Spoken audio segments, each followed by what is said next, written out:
A massive crack in the ground that's estimated to be up to 50 feet deep has opened up in Kenya seemingly overnight. The crack stretches along Kenya's Great Rift Valley, and many scientists believe it could end up splitting the continent apart. Deborah Pata is tracking developments from Johannesburg, South Africa. Imagine waking up one morning to find a massive crack running through your home. That's what happened to Elliot Njuguna, forced to dismantle his house by hand before it was lost to the earth below. He lives in Mai Mahiu, part of the Great Rift Valley in Kenya, a region that has already provided a treasure trove of some of the most important archaeological finds in history. And this latest discovery is so significant, scientists predict it will be the fault line along which history is made once again as Africa splits into two continents. Although that won't happen for a very long time, says geologist Ben Andrews. Fortunately, this does not occur instantly, so we're many tens of millions of years away from having two continents. The crack in Kenya sits along the 3,700-mile-long East African rift.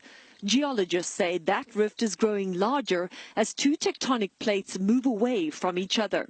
As this movement continues over the next 50 million years, a large chunk of the continent will eventually split off, creating an island that will consist of parts of several African nations. Scientists, for the most part, agree that the continent is splitting in two, but there is debate over exactly how this most recent fracture was revealed. Andrews believes the Earth did not suddenly split in two, but that it formed over hundreds of thousands of years. It looks like it was probably something that already existed and had been filled with ash and other material, and then it was flushed out by recent rainfall.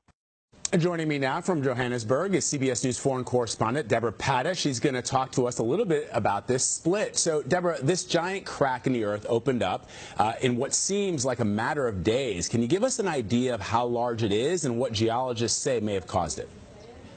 It's quite phenomenal, really, Vlad. I mean, it's about 50 feet deep and 60 feet wide. I mean, imagine something like that just suddenly appearing. Although geologists in part are saying that actually it was there all along, just hidden away from the world, and that because of some heavy downpour in recent weeks in Kenya, it cleared away what essentially was volcanic ash, which is a lot softer than normal rock, and that is how it came to be revealed. Although not everyone agrees with how this was formed, but that's certainly a lot of geologists are saying that is probably what happened. You know, I know a lot of people are really interested in the science behind this, and some of the pictures are really amazing, but I'm very curious about the people on the ground because, as you know, Deborah, things like this can affect people's lives in a significant way. So how are people reacting, and what does this mean for people living in the surrounding areas? How could their lives be impacted? It already has taken place for some people, Vlad. Well, we've seen some people who literally woke up to see a giant crack in their home. Can you imagine waking up to something like that? One man said that he started screaming and tried to grab as many belongings as he could and actually physically dismantled his home by hand as quickly as possible before it could be sort of sucked in by this giant crack that had appeared there. He now has nowhere to go. So it's one thing to dismantle your home and move, but where do you move to? This is the Rift Valley.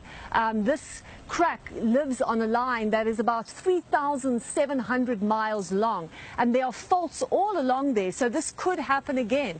The road in the area, a giant fissure, fracture appeared in that road. It's now been filled up with rock so the cars can continue to move over it, but this could not be a permanent thing. It could happen again. So it really has impacted quite severely on people living in the area, and it's a long-term problem that the Kenyan government is going to have to deal with. They wanted a railway line to go through this area, but how can you have a railway line going through what is essentially an area that, you know, could see this kind of problem again in the very near future? It is a story that is to be continued. Deborah Pata, perhaps for the next couple of years, certainly the next couple of million years. We appreciate it as always. Thank you.